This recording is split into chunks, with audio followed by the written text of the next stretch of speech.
America കണ്ടുപിടിച്ച കൊളംബസിനെ നമ്മളെല്ലാവരും അറിയും. കൊളംബസിൻ്റെ ഈ പര്യവേഷണം വളരെയധികം ചിലവുള്ളതായിരുന്നു.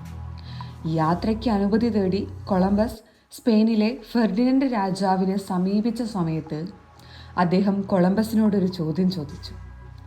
ഈ യാത്ര പരാജയപ്പെട്ടാൽ സ്പെയിനിനുണ്ടാകുന്ന നഷ്ടത്തെക്കുറിച്ച് താങ്കൾ ബോധവാനാണ് എന്നതായിരുന്നു ചോദ്യം.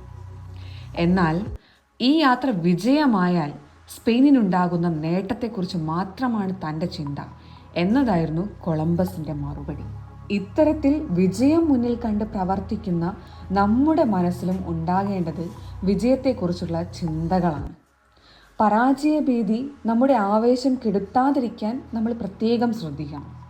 19 നാവികരെയും കൂട്ടി ഒരു ചെറു പായ്ക്കപ്പലിലാണ് കൊളംബസ് സ്പെയിനിൽ നിന്ന് പസഫിക് മഹാസമുദ്രത്തിലൂടെ യാത്ര ആരംഭിച്ചത്.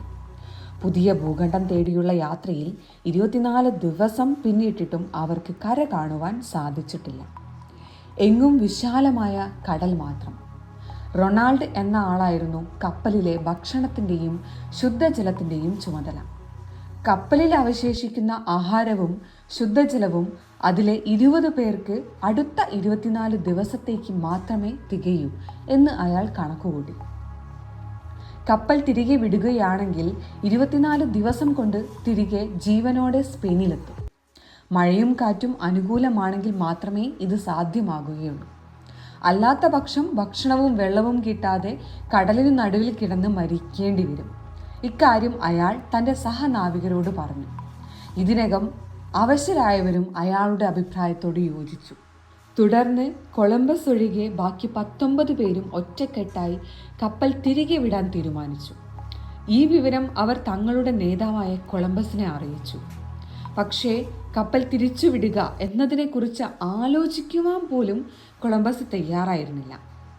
പിന്തിരിയുന്ന പ്രശ്നമില്ല, കപ്പൽ മുന്നോട്ട് കുതിക്കട്ടെ എന്ന് അദ്ദേഹം ആജ്ഞാപിച്ചു. എന്നാൽ കൊളംബസിൻ്റെ ആജ്ഞയ്ക്ക് വിരുദ്ധമായി കപ്പൽ പിന്നോട്ട് കുതിക്കുന്നതാണ് അദ്ദേഹം കണ്ടത്. അദ്ദേഹം കോപം കൊണ്ട് വിറച്ചുവെങ്കിലും പ്രതികരിക്കുവാൻ കഴിയുന്നതിന് മുൻപ് സഹനാവികൻ വന്ന് അദ്ദേഹത്തെ ബന്ധനസ്ഥനാക്കി. തുടർന്ന് റൊണാൾഡ് കപ്പലിൻ്റെ സാരഥ്യം ഏറ്റെടുത്തു. പക്ഷേ കൊളംബസ് തളർന്നില്ല. അദ്ദേഹത്തിൻ്റെ മനസ്സിൽ പുതിയൊരു ആശയം ഉദിച്ചു.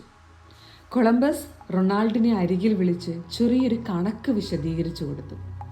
കപ്പലിലെ ഭക്ഷണപാനീയങ്ങൾ 20 പേർക്ക് 24 ദിവസത്തേക്ക് തികയുമല്ലോ.